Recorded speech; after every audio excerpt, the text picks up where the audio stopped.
Faith Unfiltered.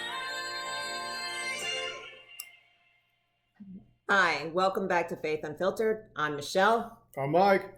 Okay, as we continue through Holy Week, today we're talking about something many Catholics grew up with, but maybe never fully understood: the Stations of the Cross. You see the images, you walk from station to station, you kneel, you stand, but what are we actually doing? Why does that matter? Why does it matter right now?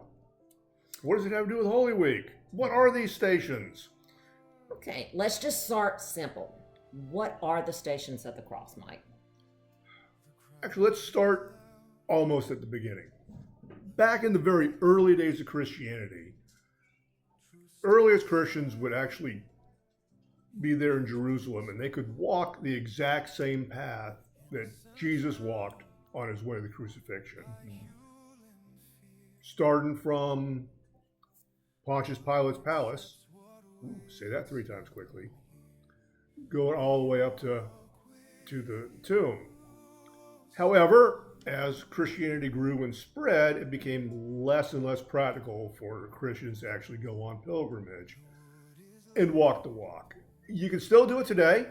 We know a couple of people that have been fortunate enough to do it, but so many more people, Stations of the Cross. So what it became was a way to go on a pilgrimage without going anywhere. Okay.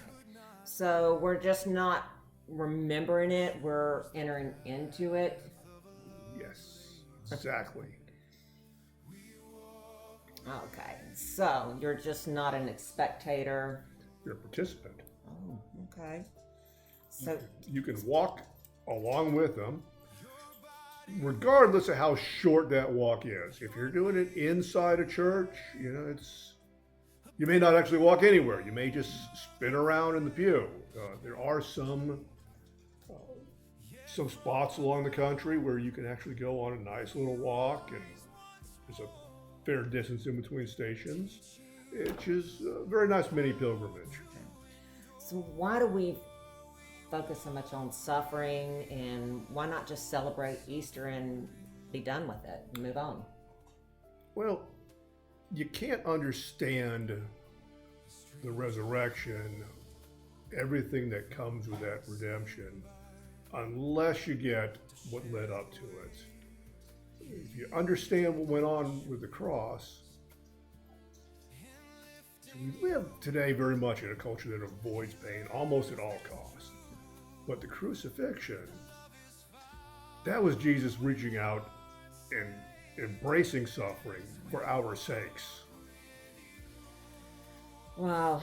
So it's not about the shame or anything of that nature, it's about embracing. It's the opposite of shame. It's embracing that love that Jesus had for us, that he would take on such great suffering for our sakes. So the stations aren't all directly found word for word in the scripture, right? They are not. I like to reference it as capital T tradition, small t tradition. Yes, there are parts that come straight out of the Bible, out of sacred scripture, and there are parts that it's just been handed down.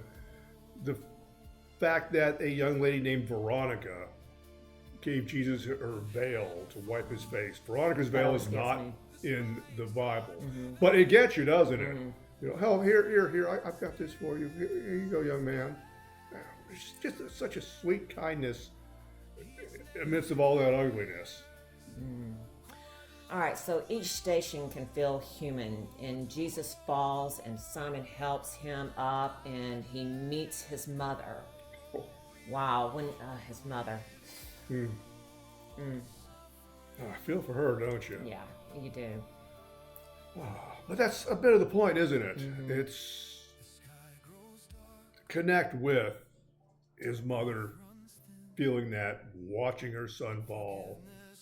Connect with what Jesus went through for us. That all of this, even though it happened a very long time ago, was very real. Is very real. Still is real. It's a way to do that. Just without going anywhere. Right there. Yeah. That is for sure. So we emphasize the stations during Lent and Holy Week. Holy Week especially, now, don't get us wrong. The stations are always there. Look around your church. They don't take them down during the rest of the year. They're there other than Lent. During Lent is when we usually go out of our way to pray the stations, but there will be some kind of gathering at least once a week at your church. I encourage you, I'm Mike, and I encourage you, take the time. If you don't do it at least once this Lent, walk through it. It's worth the effort. You'll thank me. Even if it does feel a little uncomfortable sometimes. It should feel a little uncomfortable. All right, so how does this apply to someone today?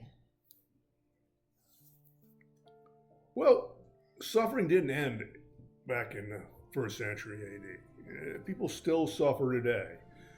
No, we're not carrying a cross through the streets of Jerusalem on a back that has been torn to shreds, but all of us have our own little crosses to bear.